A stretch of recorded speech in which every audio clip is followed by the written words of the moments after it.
On February 25th, 1970, audiences got their first glimpse of one of the biggest movie stars in the world. They just didn't realize it until much later. Arnold Schwarzenegger is coming your way on a comet from out of the sky. Arnold Schwarzenegger. Magnificent as Hercules.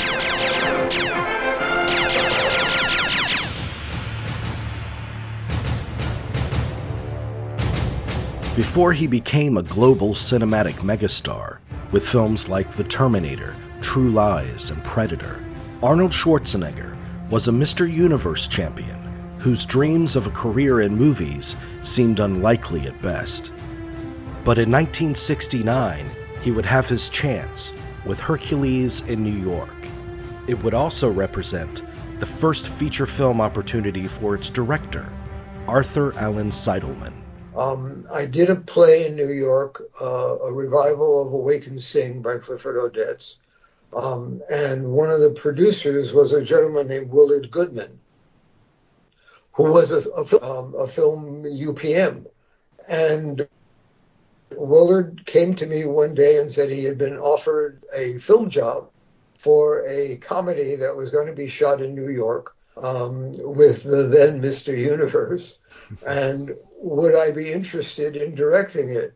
And it would pay $1,000 a week for 9 weeks. I said, yes. I mean, that, you know, as a struggling Broadway, off-Broadway stock director, $1,000 a week was nirvana. Written by Aubrey Wisberg, Hercules in New York tracks the exploits of the Roman god as he makes his way through New York City. Needless to say, extreme culture clashes ensue. Along his journey, he befriends a geeky man of slight build as his cohort, falls in love, and begins to feel an affinity for life on Earth. I decided I could make a funny movie. Mm-hmm. I had not met Arnold. I met him a short time thereafter, and he was a pleasure and delight, and a very diligent, hardworking, focused guy. And so we struck up a very pleasant rapport. Arnold Stang, whom I cast in the other role, was a joy to work with, just a sweet guy. And I peopled the film with a lot of my stage, in fact, all of my stage actors, all people that had worked for me in theater. But I decided I could make something funny out of this. The strange thing that happened was that the script was written by a gentleman named Aubrey Wisberg. I had not met Mr. Wisberg, who was located on the West Coast. He came out maybe second, third, fourth day of shooting. And we went to the dailies the day he arrived. And one of the sequences that we were looking at the dailies was one of the physical comedy sequences that I had designed, and people in the screening room were laughing, and I was pleased. On the way out, I was in my seat, and people were leaving the screening room, and I was writing a couple of notes, etc. And Mr. Wisberg stopped by my seat in the screening room and said, "If I hear another laugh in this film, you're fired." I said, whoa. Wait a minute. I immediately said, "Willard, we have to talk." He wasn't aware that he had written a comedy? No. I am tired of the same old faces. The same old things. Tired or not, you're staying here. My mother may have been a mortal, but you, sirs, my father, are gods. I will discuss this no further. Does this mean I have sirs' permission to leave? It means you will stay, and I don't wish to hear another word on the subject. I won't stay. You are trying my patience, Hercules. You are trying mine. Heed my words. Nobody will stop me. How dare you address such remarks to your father? Obviously, yes. I mean, Schwarzenegger, now we know who Schwarzenegger is. He's one of the big titans of movie actors of the past 30 years, movie stars. but back then Yes. he was rather green. So what were his particular needs? Rather green. His particular, first of all, he was a hard worker, diligent, serious, arrived totally prepared. What he needed was relax, be yourself. Don't worry about the fact that you have an accent. Don't worry about just be simple and honest and truthful and be yourself. He needed confidence. He needed, which sounds weird I tell Arnold that for the first week I knew him, I spent all the time talking to his right arm because it was as big as any other person that I would talk to. But it sounds strange to say that a man so physically impressive would need confidence, but he did need confidence. He needed to feel at home on a movie set. He needed to know that he was doing everything well. And he needed guidance. But he was a pleasure to work with. I mean, he was just, and remains a very delightful human being. He's got tremendous energy, commitment. When Arnold sets out to do something, he sets out to do it well. There was never a complaint. He would never arrive a minute late. He never would say, "Oh, do I have to do it again?" He just would do whatever you asked and would do it with total commitment. For much of the film, Arnold was paired with another Arnold, that Arnold being Arnold Stang, the veteran of stage, screen, and radio, whose previous film credits included It's a Mad, Mad, Mad, Mad World and The Man with the Golden Arm. Who are these men over there? Oh, they're just athletes training. Athletes? Hey, college guys, yeah. What do you mean? You think you could do better? What do you mean? These guys happen to be champions. Ha! Nobody can beat them. Hey, wait, where you going? Over there. What for? To show them how to throw the discus. Oh, no, you gotta stay here. You can't go butting in there. They will not like me to instruct them. No, it's just for college guys. No outsiders allowed. I am Hercules. I mean, this is an unlikely duo. To say the least. So how did you cultivate that relationship, and how did they get on with each other? They enjoyed each other. I encouraged their differences. I encouraged them to enjoy each other. And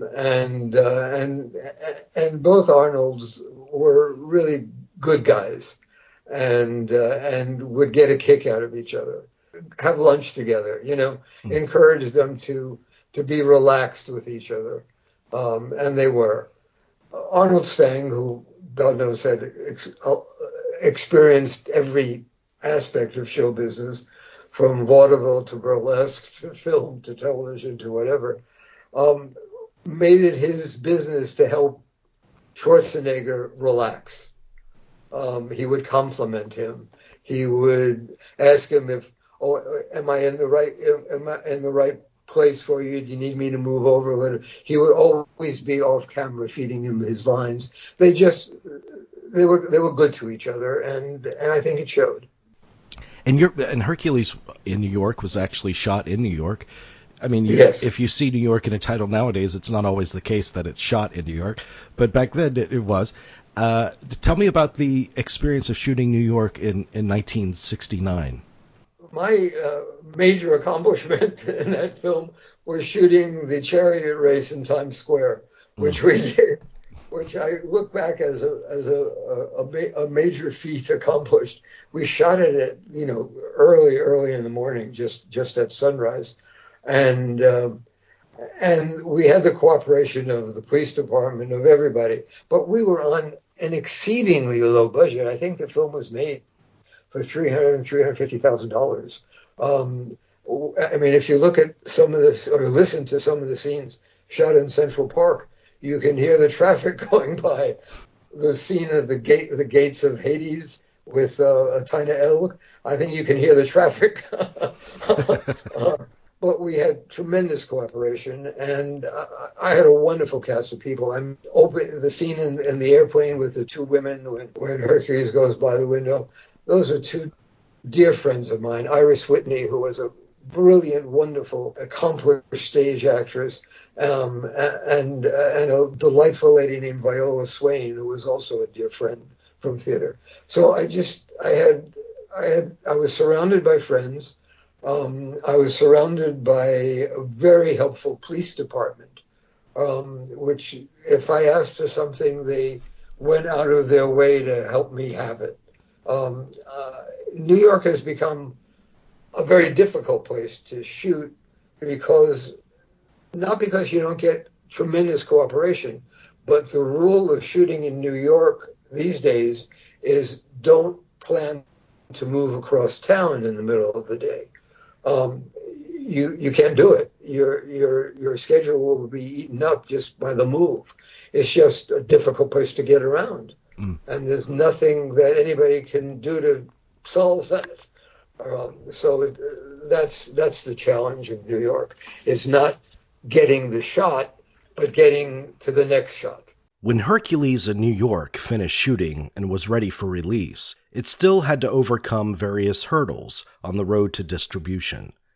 Mainly, its leading actor's last name and thick Austrian accent. The film was released initially with Arnold Schwarzenegger and his voice. The distributor at the time felt Arnold was not a household name then, God knows. He was Mr. Universe, however. But they felt that his name and his voice were not an asset. So they dubbed him with a non-accented voice and changed his name to Arnold Strong. Then released the film again. What's your name? Hercules. Greek, huh? Very old family. Sir? It's all right. I'm democratic. You're addressing the captain of the ship. Now you say sir to me.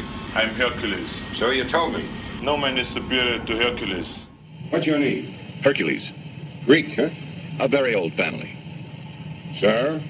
Oh, I'm democratic. You're addressing the captain of the ship. Now you say sir to me. I'm Hercules. So you told me. No mortal is superior to Hercules. Then they changed the name of the film to Hercules Goes Bananas for a period of time.